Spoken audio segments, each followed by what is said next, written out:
everybody! Noble Book Review is coming to you from Lake Como, Italy.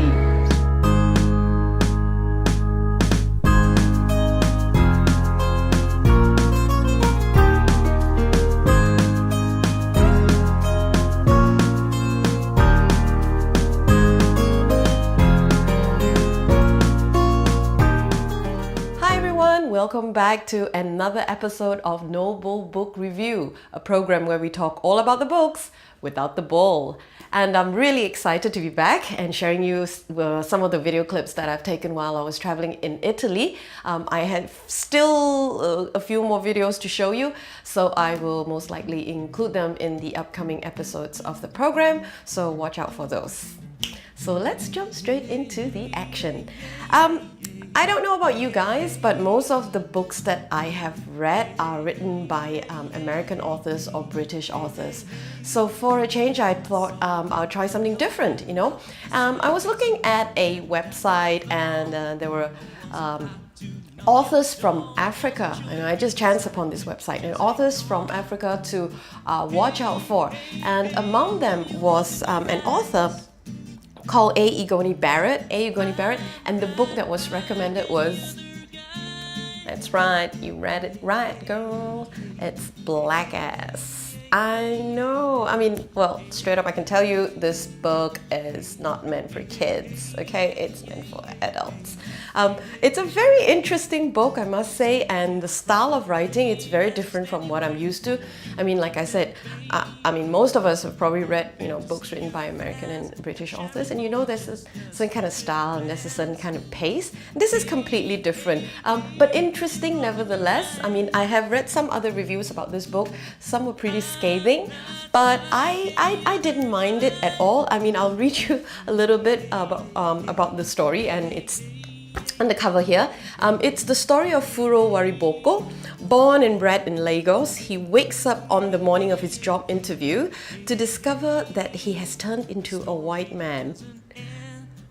As he hits the city streets running, still reeling from his newfound condition, Furo is amazed to find the dead ends of his life open out before him.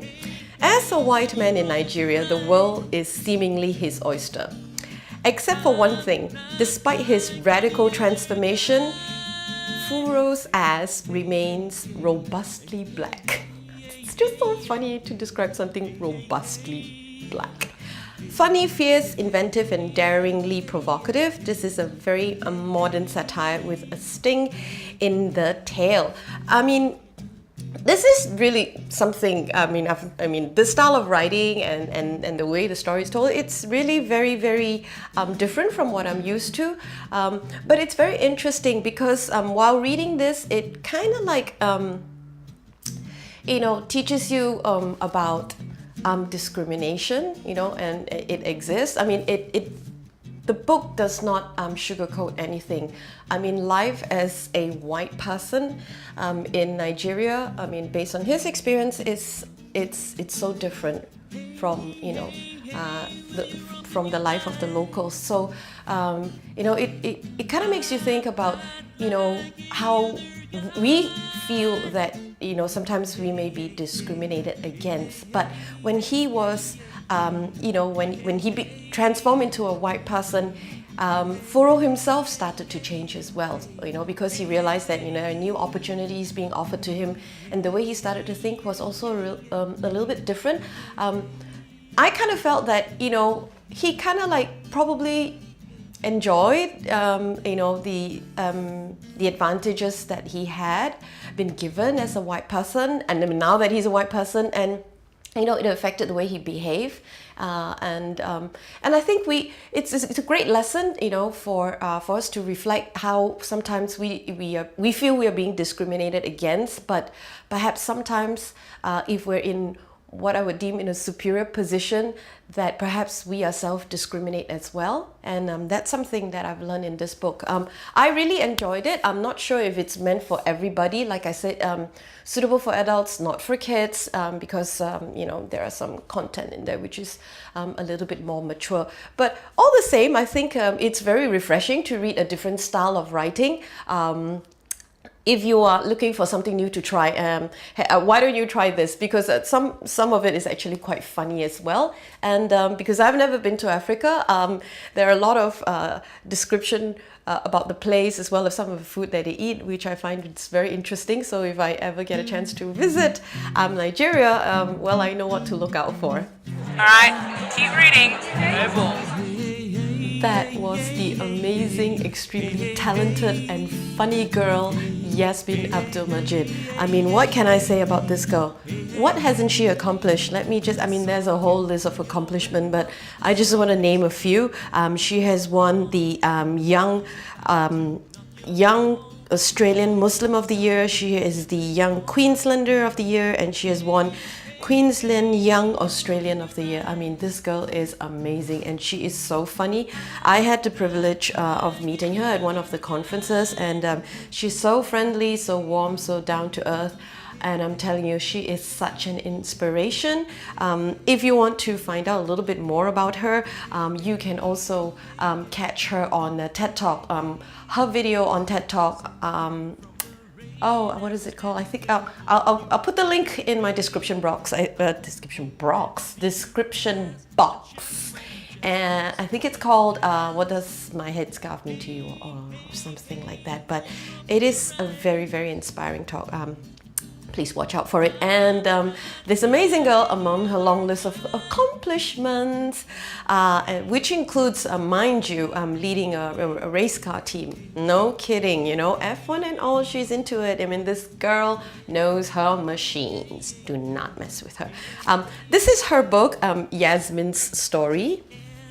Okay, who do you think I am? And if you take a look at the cover, it's very interesting. It's her in all her different gear. I love her. She's just so funny. I'm just going to read to you a short description about her here. At 21, Yassmin found herself working on a remote Australian oil and gas rig. She was the only woman, and certainly the only Sudanese, Egyptian, Australian Muslim woman, with her hijab quickly christened as tea cozy. There could be no more unlikely place for Yassmin to want to be. This is the story of how she got there, where she's going, and how she wants to change the world. Let me tell you, her story is so inspirational, and she takes everything in stride. Now, in her words, you know, being a brown hijab wearing girl, I mean, she takes everything that life's chucked at her with grace, courage, and wit. She's really, really funny. If you attend any of her talks, you know, you will just hear a lot of stories about her childhood and, you know, growing up in Australia, and of course the challenges that she felt. And these challenges are very real, and I think it's very much in line with, you know, the kind of book that I'm talking about today. It's about people who are experiencing discrimination, you know, and these books are really great because it, you know, it tells us to think a little bit about, be more mindful with our words and our behavior and our thoughts. You know, we all discriminate to a certain degree, but at least if we're aware of it, then we can be a little bit more careful and more mindful. You know, the world could do with a little bit more love. Okay. Now, if you look at the book, you know, as you know, you have seen from previous episodes of Noble Book Review, when I read something, I take notes, and if there's something to learn, you know, I'll scribble it. Look, just look. Oh my gosh! I mean, no kidding. These are notes, and what I've learned. Oh my god, was it like dust? I'm sorry. I do keep my house very clean. I don't know how that piece of fluff got there, but anyway, look, I have topics that I've learned from here. Culture, I know about the difference in our culture and in learning. Talks a little bit about religion as well, because, you know, being a Muslim, she understands that, you know, there are a lot of people who have a lot of misunderstanding about her beliefs and how she's, you know, how she's brought up, and the limitations to her lifestyle, what other people may deem as limitation, but not for her, and she explains it really well. So I think it's also a very good book for young girls, because it really teaches you to, you know, believe in your dreams, stay strong, you know, have a good network of support from your friends and family, and, you know, you can achieve anything you want. I mean, this girl was working in an oil rig, you know, hijab wearing, as she keeps repeating. And I mean, it's like, she was so brave because she was also the only woman, well, there were other women, but not exactly in the same area of work where she was, and it's just amazing. And she also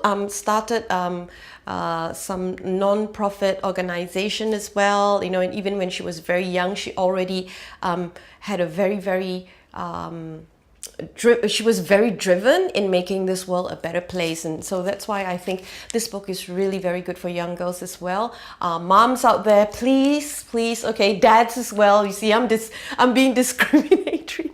I shouldn't discriminate. Moms and dads, okay, you know, get this book for your daughters, because this is so inspiring. I mean, if your sons want to read them too, why not? Because it is funny. They're full of stories that you can pick up from here. And, you know, throughout this book, you will actually learn a lot of things, you know, appreciating another culture. You also even learn about, you know, building your self-confidence, things about bullying, okay? And also, surprisingly, because I know she speaks at a lot of events, she also talks about how she works at, her presentation skills. And if you have seen her TED Talk, you will know that she's an amazing speaker. And, you know, she has a certain technique, and some of it she has shared in this book. So I highly recommend this book. Very enjoyable. You can read it, seriously, pretty quickly. It's an easy read, but, you know, packed full of gems in there, you know, to give you strength, to give you motivation, and also just to give you some hope that, you know, that people who have been through a lot of tough times or challenges, you know, can still come through shining. And I'm really glad I met her. She's such an amazing woman. And I met her at a time when, you know, I was going through a little bit of a rough patch myself, and it's so wonderful because she has signed my book for me here, and she says, "Dear June, keep fighting the good fight." And then that's basically what I'm doing. I'm fighting the good fight. I believe in girl power. I believe in, you know, raising our young girls to be strong, to be powerful, to have confidence, and, you know, achieve great things. And of course, you know, never settle. Okay, be the best that you can be. Okay, I'm rambling already. All right. Okay. Next section. Okay, this next section is something a little bit new that I'm incorporating. Hopefully I can incorporate in all my future episodes. Is I'd like to feature other people apart from myself, right? Okay. My first guest is the wonderful and cute and super adorable Claudine Fernandez. Hi, my name is Claudine Fernandez, and I am teaching literature. I've been teaching literature for about 9 years now, and I love my job. I love teaching literature to kids as well as young teens. The reason why I've invited Claudine to be a guest on my show is because I realized that I do a lot of review on fiction books and a lot of self-help books as well. Those are mostly the kind of books that I've read, and I do enjoy reading them, and including business books. But I hardly read any poetry or poem, but I think that's, you know, it's time that I, you know, delve into something new. So Claudine, being an English teacher, I think she will be in the best position to help us in appreciating poetry a little bit more. So onward. How does one appreciate poetry? I think that's a very good question, and it's a question that a lot of students ask as well. To me, poetry is so beautiful because, you know, poets say so little words, but these words mean so much. So every word that they choose can actually be loaded with so much emotion and so much meaning. For me, when I read a poem, I ask myself, which words stand out to me the most? Why are these words so important to me? And which images does the poet use that actually is very vivid in my mind?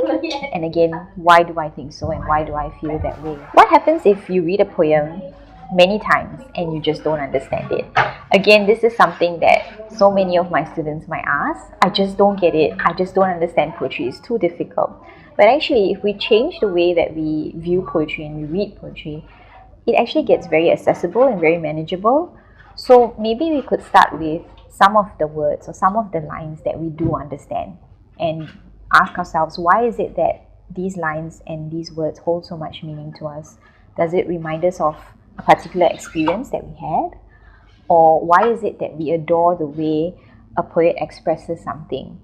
What is so beautiful about, the way that the words are arranged, or how the poem looks on the page, and then we can, start slowly building up from there. I recently came across this book in a bookstore. It's called The Type, and it's written by spoken word poet Sarah Kay. I love it because it is so empowering for girls and women to read something like this, because she reminds us time and again in this book how we are actually equipped to build our own lives and to build our own identities. And we shouldn't resort to being the type that society wants us to be just because we think it's ideal, or just because we think that it will please people to be of a certain type. Instead, we should use the tools that we already have to be who we should become and who we want to be. So I'm going to read a few lines from the book which I feel are particularly meaningful. So forgive yourself for the decisions you have made, the ones you still call mistakes when you tuck them in at night. And know this: know that you are the type of woman who is searching for a place to call yours. The reason why these words are so meaningful is because we shouldn't beat ourselves up too much for what we deem as mistakes or for what society deems as wrongdoings. Instead, we should learn and grow from it. And really, we are in charge of our lives, and we can build it the way that we want to build it, without any interference or without any imposition from anyone. On another note, this is a book that I wrote, and I hope that a book like this could encourage children to write about a variety of topics like family, friendship, even food, and their travel adventures. So it's designed to be very fun. There are many fun activities that children could play with and learn from as well. And I hope you'll get a copy. Okay, that's all the time I have for this episode. Thank you so much for watching. Remember, the world could do with a lot more love, so be careful with what you say and what you do. Be mindful with your thoughts and your action. Remember, in the meantime, to keep reading, keep learning, because that's the only way you're going to keep improving. Be better, no bulls. Right on course. Thanks Claudine Fernandez for her time. Remember to click like, share and subscribe. My name is June, and this has been another production of Right on Course.